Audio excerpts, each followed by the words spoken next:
फिर एक दिन ऐसा हुआ कि वो और उसके शागिर्द कश्ती में सवार हुए और उसने उनसे कहा, आओ झील के पार चलें। बस वो रवाना हुए।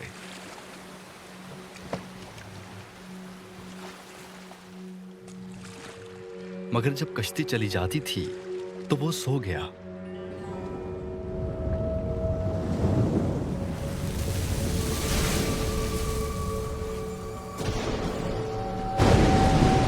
और झील पर बड़ी आंधी आई और कश्ती पानी से भरी जाती थी और वो खतरे में थे। उन्होंने पास आकर उसे जगाया और कहा कि साहिब साहिब, हम हलाक हुए जाते हैं। उसने उठकर हवा को और पानी के जोर शोर को झिड़का।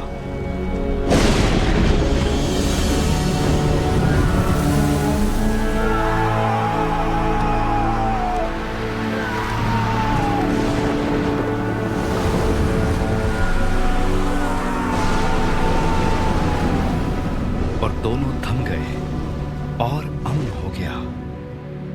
उसने उनसे कहा, तुम्हारा ईमान कहां गया? वो डर गए और ताज्जुब करके आपस में कहने लगे कि ये कौन है?